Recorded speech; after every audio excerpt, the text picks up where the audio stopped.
grande vulto no processo de remoção de famílias que estavam alocadas debaixo de viadutos na região da Via Expressa, num processo de reforma urbana, e posteriormente, a partir de 2013, já sob a batuta da nossa eterna presidenta Margarete Maria Araújo Silva, Aleta, uma arquiteta urbanista que eu recomendo todos aqueles que têm interesse em discutir água e meio urbano conhecer, porque assim ela é especialista, ela é doutora, com uma tese maravilhosa que eu indico como bibliografia, e mais, eu indicaria até como livro de cabeceira, que é Água e Meio Urbano, Favela nas Cabeceiras. Olha o que o Nabil acabou de falar, né? Então, assim, recomendo, deixo essa recomendação de leitura para todos, e nisso, quando ocorreu, né, a situação em Juiz de Fora, a gente observa com muito carinho, com muita atenção. A ASF já atuou também e atua, né, no desenvolvimento de um processo que a gente chama de assessoria técnica, né, que visa, de fato, contribuir para que as comunidades periféricas, grupos sociais organizados, possam reivindicar direitos urbanos, direito à cidade, direito à moradia, direito a patrimônio histórico, à memória, dentro das pautas de reivindicação. Uma das linhas de atuação que a gente tem é justamente essa questão da estruturação das periferias urbanas, o combate, né, a essa condição de risco, né, que ela é uma faca de dois gumes. Né? A precariedade estrutural da periferia é utilizada em épocas de chuva como também um mecanismo para a desfavelização das cidades, né? Como um processo sistemático de desmonte dos locais de moradia da população de baixa renda, ao passo, né, a discurso de uma política pública que protege a vida, mas não está disposta a investir na qualificação do espaço aonde a população de baixa renda mora. Uma política bastante contraditória na sua essência, né? E como o Nabil ele deixou uma mensagem final que aponta, olha, ele trouxe, né, um monte de ponderações sobre as considerações do que tecnicamente é preciso ser feito, e ele encerra, principalmente a partir das perguntas, com uma mensagem que aponta para um caminho da política. Eu trouxe uma pequena apresentação, ela é breve, e gostaria de compartilhar ela com vocês, porque o meu caminho justamente casou, nem combinando e deu certo. Eu estou aqui para discutir com vocês, a partir da minha trajetória de vida, de atuação profissional, acadêmica, e com base nas minhas inspirações, principalmente na professora Maria da Conceição Tavares, economista, que eu amo de paixão, eu venho para trazer a vocês o seguinte: uma dose de cicuta, para que a gente tome com muita tranquilidade. Porque o evento todo, eu pude acompanhar algumas discussões e vi aqui os resultados que foram votados. O evento ele tem uma dimensão linda, maravilhosa, propositiva e sonhadora.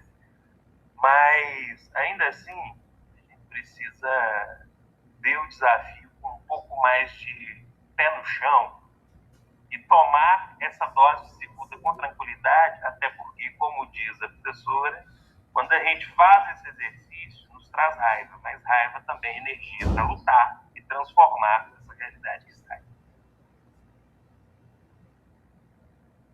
Deixa eu ver se eu consigo compartilhar a tela.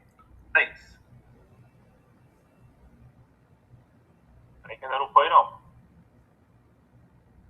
Na verdade, o que acontece, Guilherme? Eu estou com dois coisas abertas. Eu entrei pelo computador para poder partilhar. Sim, vai rolar.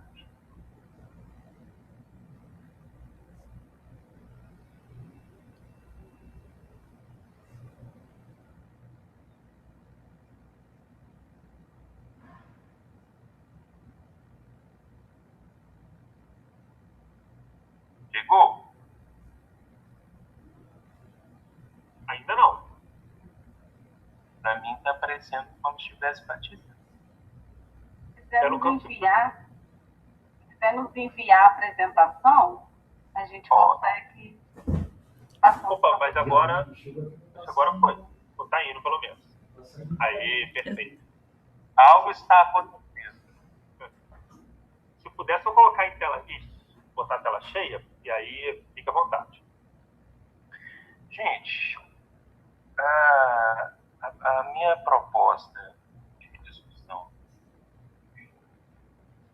é rápida e voltada a pegar um elemento que é fundamental na minha trajetória de formação política, profissional, acadêmica, que é a questão do desenvolvimento. Tá? Inclusive, eu por muito pouco não fui fazer mestrado em desenvolvimento social lá na Unimontes. Passagem da vida. E dentro disso, né, a minha proposta é trazer um pouquinho de uns referenciais teóricos clássicos. Vocês vão perceber, e isso é de propósito, é provocativo. Tá? Eu não vou trazer nenhum novinho para conversar. Eu vou trazer só um povo que começou a falar o que está falando lá em 1930, 40, 50, 60, 70, para a gente parar um pouquinho para pensar em umas coisas, até para renovar essa força e esse sonho de transformação através do desenvolvimento social, através dos objetivos do desenvolvimento sustentável que a gente está debatendo. Primeiramente, né, a apresentação do meu local de fala é um pouco mais difícil me conhecer, porque minha atuação ela é bem mais restrita até por trajetória, mas eu sou graduado pela PUC de Minas, em Ciências Sociais, fiz o curso de Geografia. Nessa trajetória de formação, desenvolvi pesquisas mais amplas possíveis, iniciações científicas sobre o funk de Belo Horizonte, então, periferia na veia, pesquisa de comércio e serviços da região dos bairros Baronesa e Fortaleza. Essa pesquisa ela vem para apoiar um processo de luta da ocupação Isidora, daqui da região metropolitana de Belo Horizonte, um dos maiores conflitos mundiais da América Latina. Na época, a gente precisava construir um argumento para colocar numa mesa de negociação de que a ocupação fortaleceu o comércio local.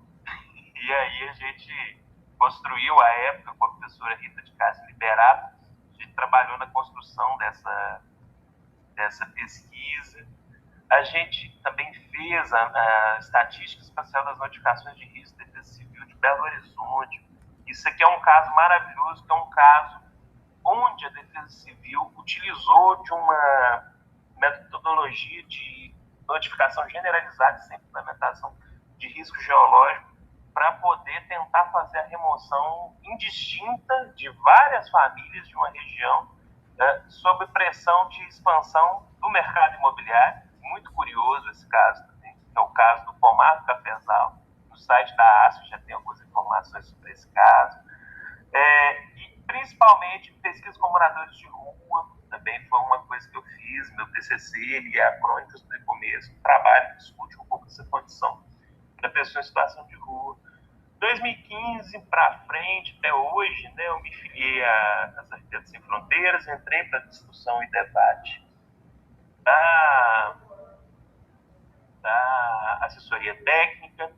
Nisso, né, participei de alguns projetos bem interessantes, de grande enriquecimento, como a promotoria de apoio à ação comunitária gestionária, uma experiência bem legal no aglomerado da Serra, onde a gente pôde captar, desenvolver e trazer resultados para algumas demandas comunitárias junto com o Ministério Público. A assessoria técnica atingida pela barragem do rompimento da barragem de Fundão em Mariana, a ASP atuou também no início, numa parceria com a Caritas, com o CAUDH, o desenvolvimento do modelo de assessoria técnica foi implantado ali.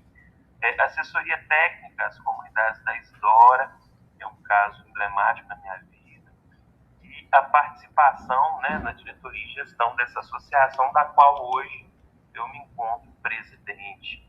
Aí vem a fase da minha vida, que é a fase que eu brinco que eu me juntei ao lado negro da força.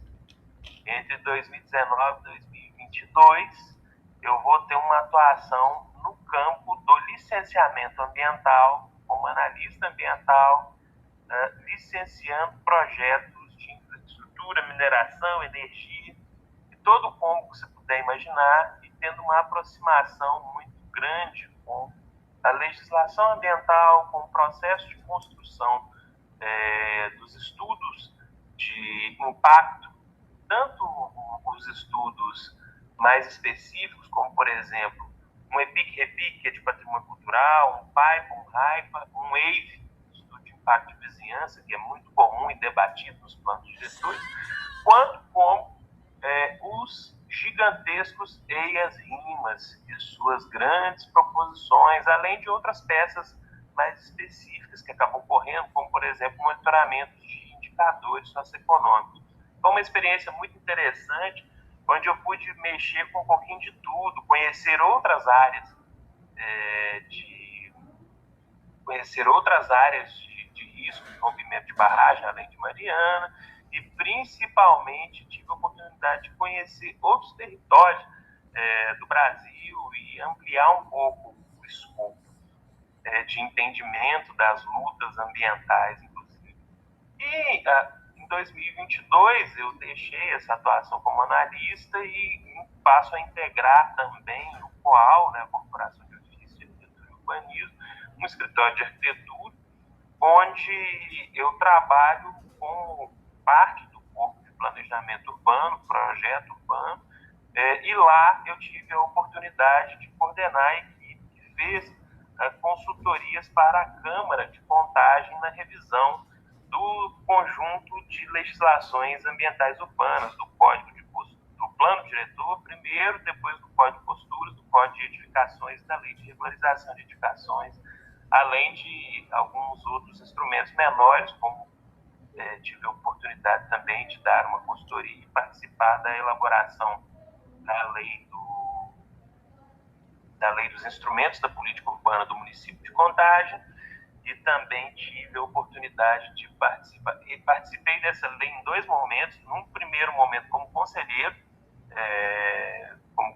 do Conselho de Habitação, e num segundo momento como assessor técnico da Câmara, revisando o produto final do Conselho, que foi a proposta de lei, e tive também a oportunidade de participar como consultor da Câmara também numa revisão de uma proposta de legislação que criou APPs urbanas,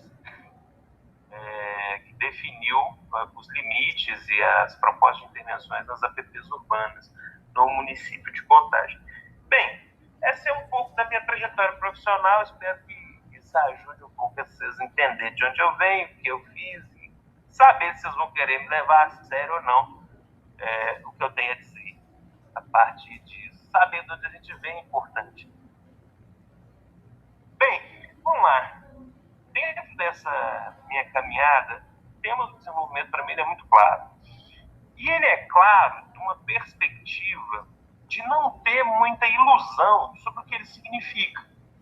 Para mim, a principal referência para discutir desenvolvimento no mundo, perdoem meu tupiniquim-centrismo, mas o Brasil é, de longe, o país que mais produziu teoricamente e mais tentou implementar na prática o desenvolvimento social e econômico, tá? Então, assim, por isso que a nossa literatura, a nossa bibliografia, a nossa contribuição para esse tema, ele é muito importante, porque o Brasil está, desde 1930, tentando se desenvolver. É uma questão...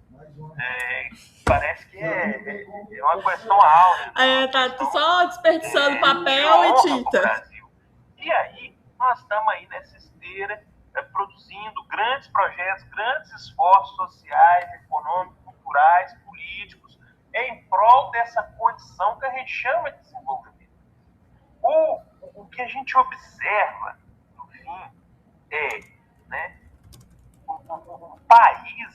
passa, desde a década de 30, com a industrialização de Brás, até o milagre econômico, em 1970, dali ele entra numa sequência descendente, né? Você tem uma trava no processo desenvolvimentista do Brasil, muito questão da conjuntura internacional, mas de 30 a 70, esse país ele vai produzindo vários planos, vários movimentos, vendendo várias ideias, construindo vários sonhos de que agora vai. Né? Aqui eu até cito alguns: a industrialização de base do Vargas, o plano SALT do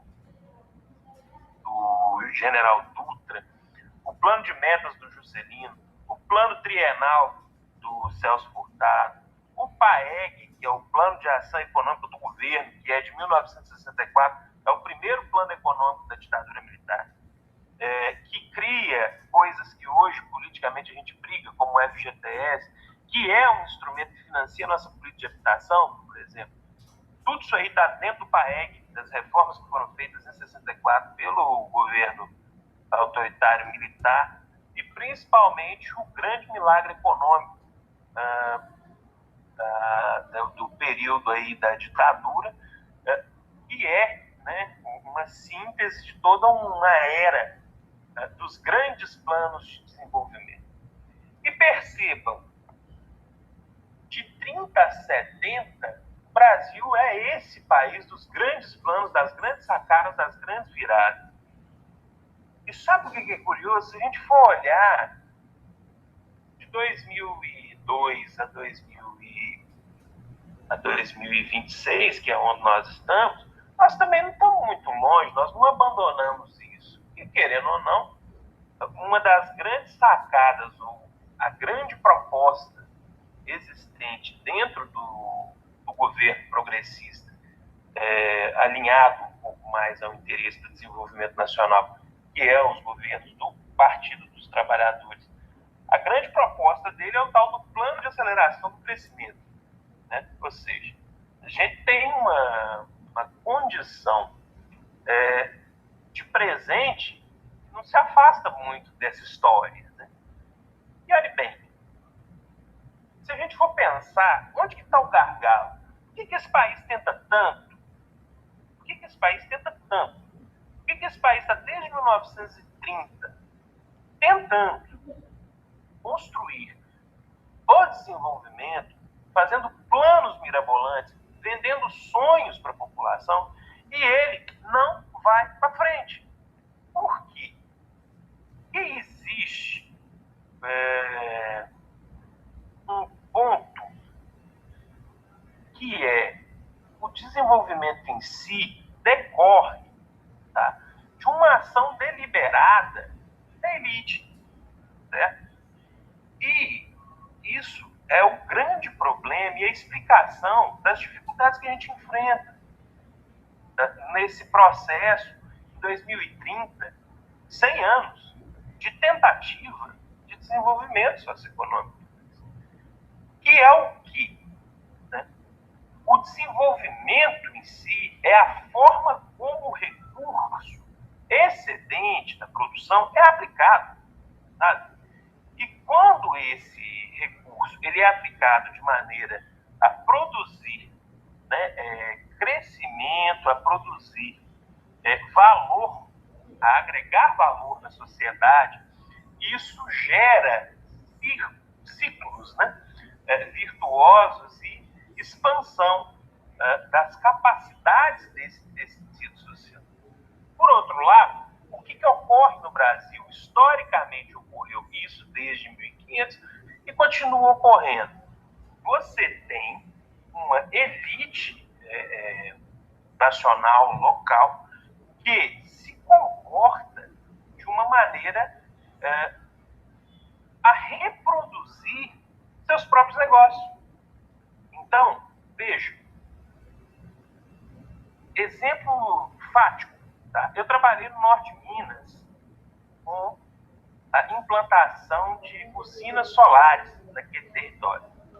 Que é um negócio mais legal dentro dos objetivos do desenvolvimento sustentável que a usina solar? Vamos falar sério, não é massa. E energia limpa, sol, chique. Só que aí vamos pegar como que funciona? Funciona assim, cara.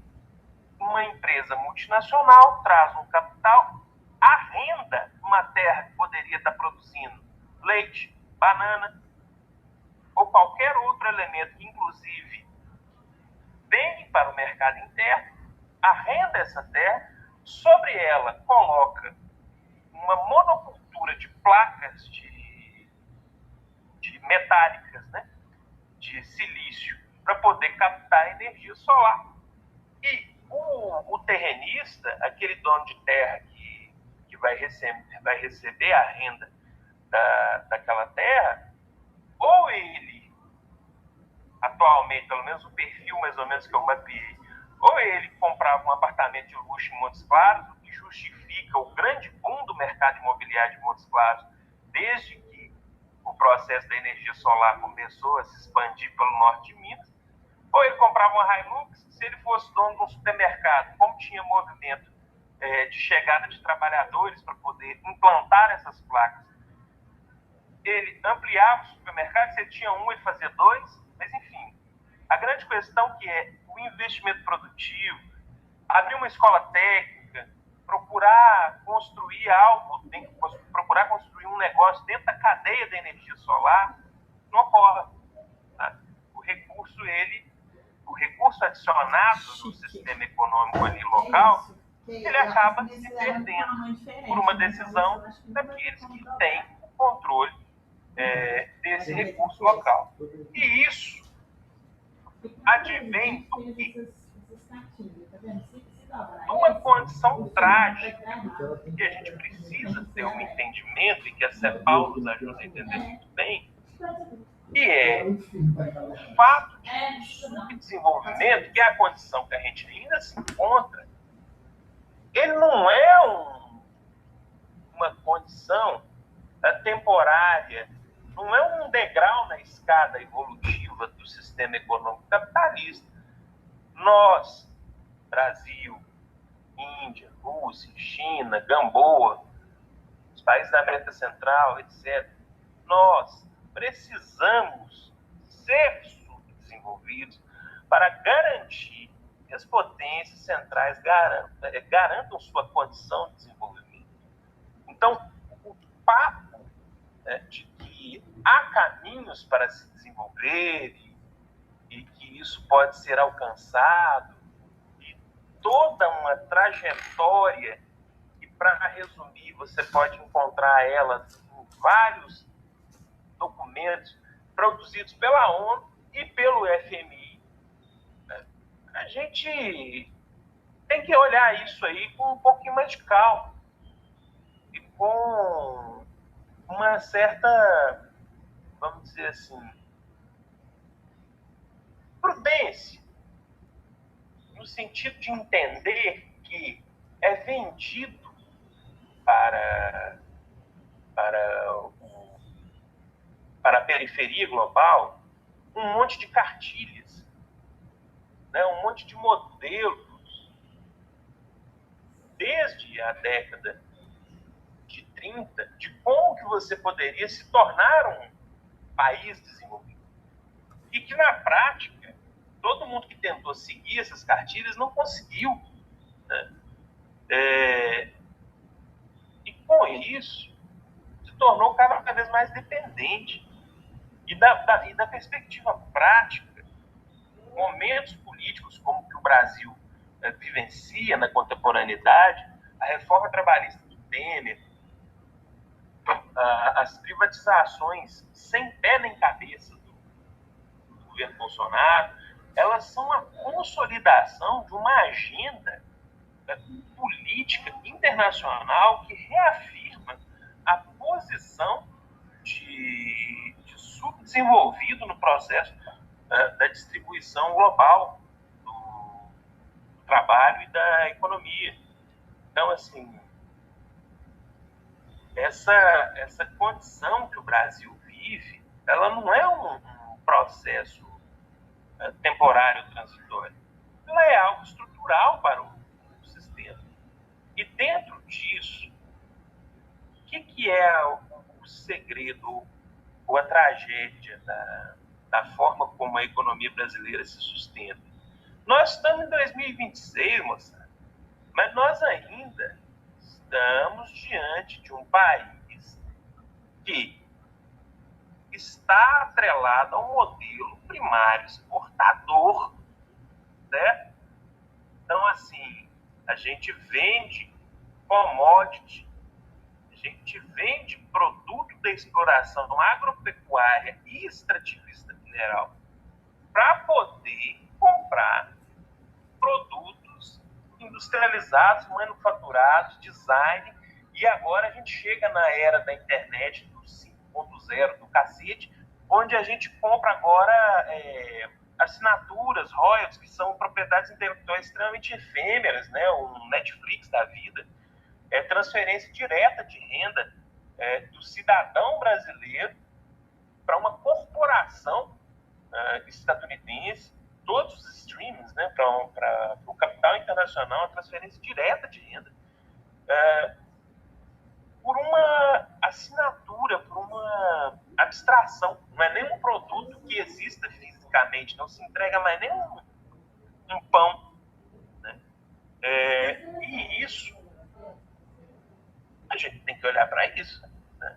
A gente tem que colocar os pés no chão e pensar como discutir desenvolvimento urbano sustentável, como discutir os objetivos para o desenvolvimento sustentável a partir de uma perspectiva onde nossa economia, a nossa base material de reprodução da vida, está lá, vinculada no modelo de 500 anos atrás. Tá?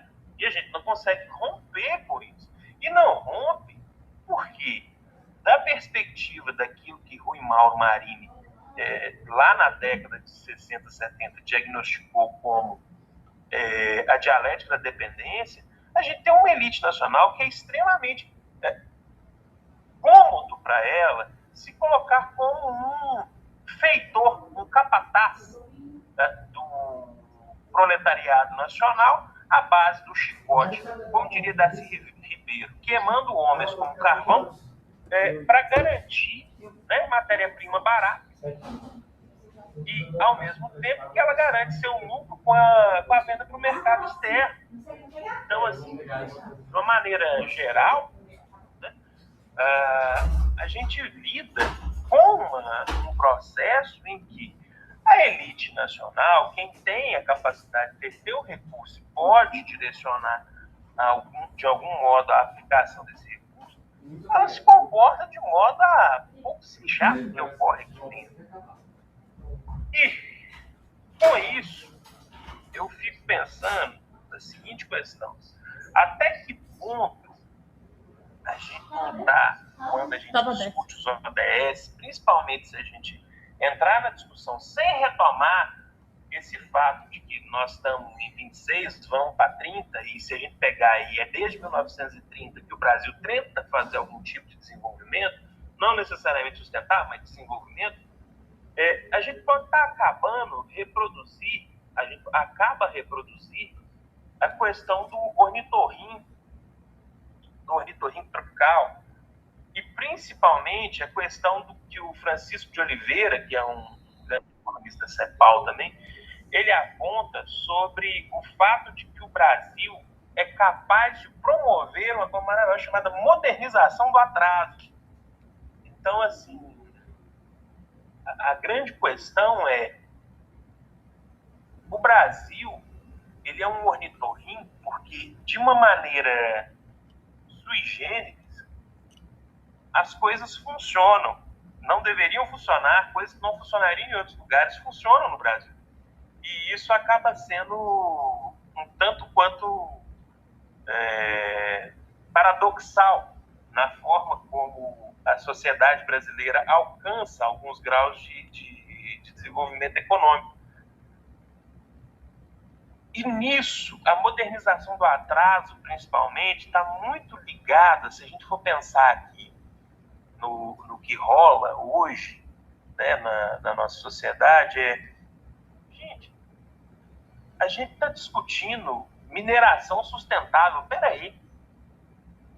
Sabe assim? Como assim mineração sustentável? Que base de sustentabilidade pode haver numa atividade cujo objetivo fim é pegar a terra, encaixotar, pôr num navio e mandar para a China transformar? Assim, se você fizer ela ainda com o menor impacto ambiental possível e cabível, ela ainda continua sendo insustentável da perspectiva econômica. Você tira um produto que vale 5 centavos para comprar um que vale 100 reais. Então, assim, não faz sentido se de qualquer maneira que fizer, ele vai ser insustentável. Então, assim, a gente tem que tomar muito cuidado para a gente não acabar entrando nessa esparrela de produzir, mais uma vez, uma modernização do atraso, a gente continuar, ainda que trabalhando em prol bem intencionados, em construir alguma transformação, a gente não acabar por reproduzir a situação estrutural global, que é a base da reprodução da sociedade brasileira. E nisso, é importante pensar nisso, principalmente da perspectiva das cidades e do desenvolvimento urbano. Por quê? Porque, gente, o desenvolvimento urbano no Brasil, ele é uma tragédia voltado, né, onde as cidades, as estruturas, a infraestrutura de transporte, tudo que está relacionado ao urbano, ele vem para atender a necessidade do campo, a necessidade desses produtores de matéria-prima. Então, por exemplo, o grande debate da região metropolitana de Belo Horizonte, que é o Rodoanel, certo? Uma alça viária de grande importância para poder tirar o fluxo de caminhões do anel rodoviário atualmente existente no município, e com isso auxiliar na melhoria do tráfego, na qualidade de vida da cidade. Lindo, maravilhoso. Só que, assim, essa grande obra de infraestrutura, o que a sustenta, o pilar que está por trás dela, é justamente a reprodução da lógica da construção de um espaço urbano que está direcionado a resolver o problema do modelo do modelo primário exportador de exploração mineral, sabe? Do modelo do extrativismo. Então, assim, a grande obra do Rodoanel é, na verdade, uma grande obra para resolver um grande gargalo do modelo primário exportador. Não é? Ele não vem para poder trazer nenhum tipo de qualidade de vida para a população de Belo Horizonte. Antes fosse, sabe? Ele passa por cima dos mananciais, das reservas de cabeceira do município. Então, assim, em detrimento da fluidez do fluxo das cargas do modelo de desenvolvimento econômico primário exportador, você passa por cima dos mananciais que abastecem a população de uma capital, sabe? E sua região metropolitana, os municípios mais densamente povoados, que é Betim, Contagem e Birité. Então, assim, esses são pontos de reflexão que eu trago, pensando essa forma como a cadeia se reproduz.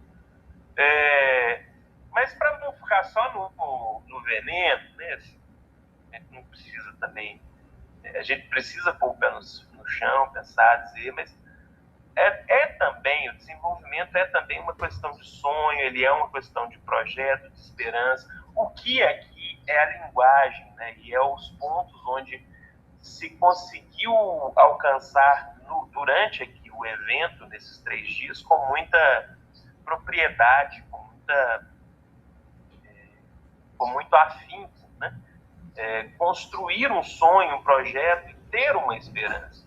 E como é preciso, né, ter este caminho do sonho, da esperança, existe um elemento de contradição mesmo nessa própria condição. Os ODS, como eu bem coloquei, ele tem um pouco dessa carinha de algo que vem de fora, que é uma cartilha e tal, mas ele também tem um elemento muito interessante, que é, à medida em que a elite nacional se move com pressão externa, e aí eu vou lembrar para vocês, um caso mais antigo do desenvolvimento brasileiro é a abolição da escravatura, né? E se a gente pensar, ela só ocorre no Brasil em função da pressão externa sobre as elites escravagistas locais. Então, ou seja, quando há algum tipo de possibilidade de pressão externa, a elite nacional aqui negocia, ela acaba cedendo e construindo algum tipo de resposta e negociando com as classes e as categorias que estão organizadas dentro do sistema político interno. Considerando que essa é uma pauta e uma demanda que vem muito de uma associação global, né? A gente saber mobilizar essa pauta com inteligência e saber construir um certo nível de pressão externa para que os ODS sejam cumpridos é uma política, é uma ação política interessante. E pensando nisso, assim, a gente colocando que a agenda, né, 2030, ela já está aí e a gente já está num momento crucial, pois só faltam 4 anos para poder fazer um balanço do que foi e o que não foi. Em termos de agência, que é o que é fundamental, eu acredito que a gente tem que ter uma margem de articulação para fazer uma mobilização política do que ela tem, tá?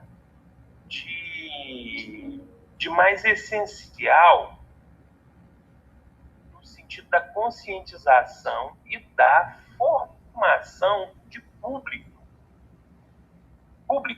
sabe? De formação de entendimento mais amplo sobre os ODS.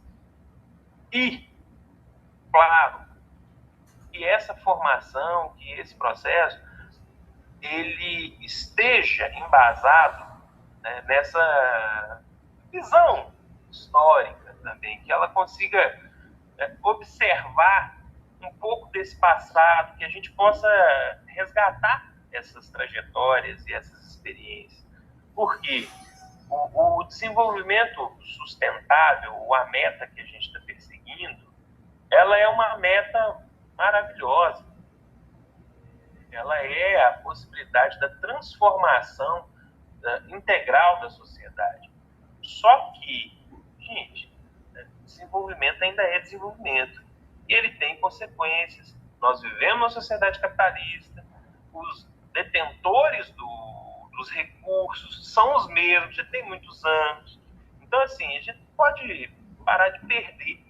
A gente não pode perder isso de perspectiva, senão a gente corre o risco de acabar trabalhando em prol, mais uma vez, daquilo que o Francisco de Oliveira chama de modernização do atraso. A gente vai garantir que o Brasil continue sendo um grande ornitorrinco e que ele funcione mesmo quando não deveria funcionar, né? Que ele continue sendo um primário exportador com relativo sucesso, e a gente preso aqui nessa condição de ser achatado, uma vez que, né, a nossa jornada de trabalho tem que ser maior, o nosso salário tem que ser menor, porque o capitalista nacional ele está disposto a ter uma margem de lucro mínima vendendo soja, para ele é muito bom isso, e o meu trabalho, a minha vida, ela representa um custo na equação macroeconômica global da sociedade. Bem, essa é a minha reflexão, essa é a minha dose de cicuta para que a gente tome com tranquilidade. E basicamente essa a conversa que eu pensei em trazer hoje para encerrar esse debate, dizendo, né, da necessidade da gente tomar este tema com tranquilidade, com serenidade e principalmente com história e memória. Obrigado.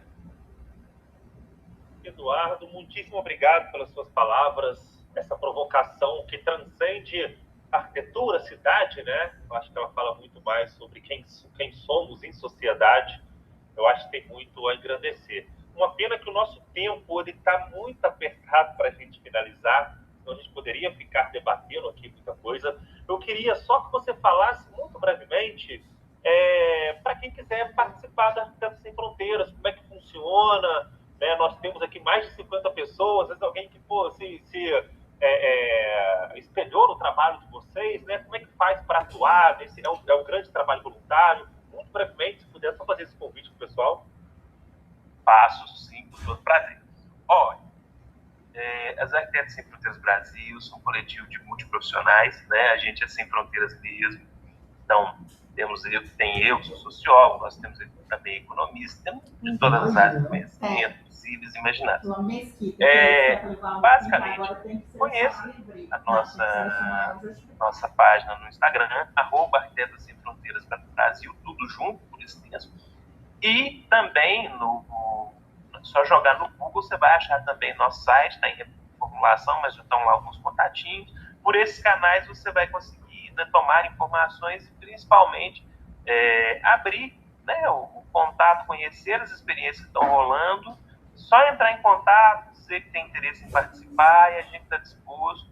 E esse segundo semestre desse ano estaremos aí buscando trabalhar algumas ações de formação, né? Vamos disponibilizar alguns cursos para os associados e para aqueles que estiverem interessados em contribuir com a associação e conhecer também. E, principalmente, temos alguns projetos muito interessantes na área do patrimônio, na área da assessoria técnica, na área da discussão ambiental, enfim. Venham conhecer a gente. Obrigado, Eduardo. Eu acho que a Letícia que levantou. A Letícia Zambrano levantou a mão. Não sei se ela tem uma questão. Letícia, por favor. Será que caberia aí uma falinha muito rápida? Eu queria, assim, dizer que foi uma fala, assim, essencial.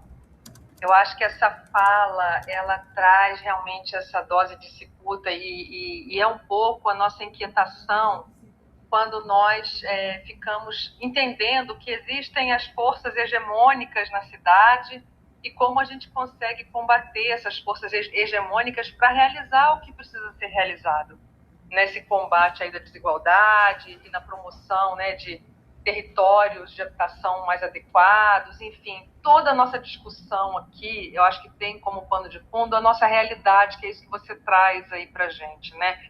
A realidade que as forças hegemônicas nas cidades brasileiras são essas que você coloca aí, como que a gente vai conseguir trabalhar sobre isso, porque se a gente vai para audiências públicas, essas forças manipulam a votação, essas forças manipulam a Câmara dos Vereadores, elas pressionam a própria prefeitura, né? Então, assim, realmente é onde está a maior resistência ao que a gente pretende fazer com toda essa dose aí de sonho, de utopia que você está colocando, né? Então, eu acho que é importante porque traz um pouco para a gente essa necessidade de entender com muita malícia o processo, né? E como você mesmo fala, é quase uma certeza de que a gente está, assim, reproduzindo processos históricos e seguindo no mesmo caminho, né? De importar essas cartilhas, não à toa. O Grupo de Educação Ambiental Crítica, toda uma força que vai contra esse movimento do desenvolvimento sustentável, entendendo que é essa importação desse modelo. Mas também é um modelo com o qual a gente tem que negociar no mundo, né? Então, assim, eu acho que talvez você não tenha uma resposta porque você tem o problema com muita clareza, e eu acho que para a gente ouvir essa tua visão do problema com muita clareza, nos coloca também nesse alerta, né, de como vai ser o enfrentamento político que nós vamos ter que fazer. Eu acho que é um pouco isso que você está falando. A gente precisa se preparar para um grande enfrentamento político. E a gente precisa aproveitar essa oportunidade que a gente teve agora de uma emergência que clamam por uma mudança para que a gente consiga negociar essas forças, né? Então, eu acho que a gente está numa oportunidade que a gente tem que aproveitar para tentar dar algum passo. Enfim, queria te agradecer e ver se você ainda fala mais alguma coisa para a gente nesse sentido. Muito obrigada por sua fala.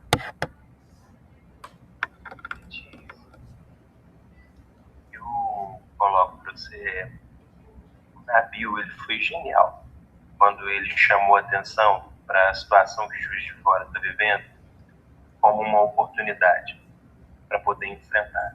Eu, como uma pessoa que dei assessoria em Câmara, eu tenho um contrato que me impede de expor por um determinado período de tempo as condições em que os projetos de lei foram votados. Mas o que eu posso te dizer é a luta política, a construção da consciência, ela é muito complexa e ela necessita, tá, que haja de fato esse mecanismo de pressão. E aí, por exemplo, na microescala e na macroescala, sabe? O Nabil, ele é cirúrgico quando ele coloca, olha, esse acontecimento que houve com vocês é uma grande oportunidade de vocês se mobilizarem, irem para cima e conseguirem pôr coisas na mesa, porque é um momento em que a coisa arrasa tanto, e ter uma posição reacionária sobre isso é ter uma posição extremamente impopular. E existe pressão externa, existe meio que uma solidariedade quando esse tipo de desastre natural ocorre, que todo mundo, de um certo modo, está fora, bota atenção ali e fica meio feio você falar, eu não quero discutir a estruturação de fato das zonas periféricas de Juiz de Fora, eu não quero discutir de fato a impermeabilidade do solo em Juiz de Fora, porque pega mal, né?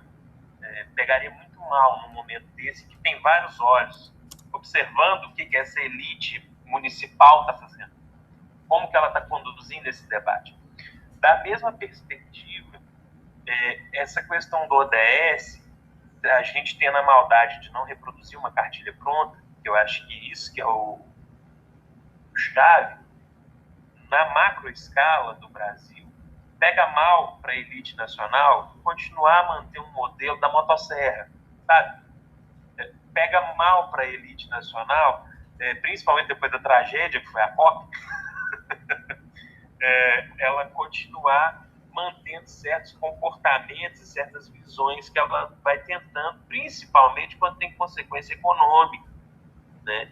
Principalmente quando os produtos deles começam a ser sancionados, já que eles vendem carne e soja e minério de ferro, quando de repente você consegue comprovar que os produtos deles geram devastação ambiental e isso afeta na mudança climática, sendo a mudança climática uma pauta relevante para aqueles países do exterior que consomem os produtos, você consegue pressioná-los. Então, assim, a questão da escala, do macrocosmo, do microcosmo, para mim, ela fica linda e perfeita na forma como o Nabil articulou, sabe, a coisa. Então, assim, caminha mais ou menos por aí, Letícia. Tem que saber fazer essa leitura, aproveitar o momento e usar essas oportunidades ao nosso favor. Assim, claro, como eu estou colocando e como eu resgato da fala da professora Maria da Conceição. Pensar nisso tudo, ter consciência desse problema é algo que traz muita raiva, sabe? Estava montando essa apresentação, lembrando de várias coisas, uma coisa que me deixou até agitado. Mas, ao mesmo tempo, não é só uma questão de ter isso como uma energia dissociativa. Não, isso tem que ser uma energia que nos move, que nos impulsiona e que vai fazer com que a gente trilhe o caminho que a gente precisa trilhar com mais energia, mais garra nas coisas.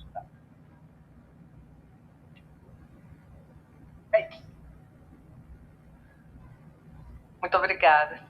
Maravilha, Eduardo. Agradecemos as palavras, pergunta sempre pertinente da Letícia. Vamos dar sequência, então, para a gente já ir para a nossa finalização. Antes da gente fazer o sorteio, eu queria só, Vitor, não sei se ele continua. Vitor Neves, por favor, você pode compartilhar o slide novamente?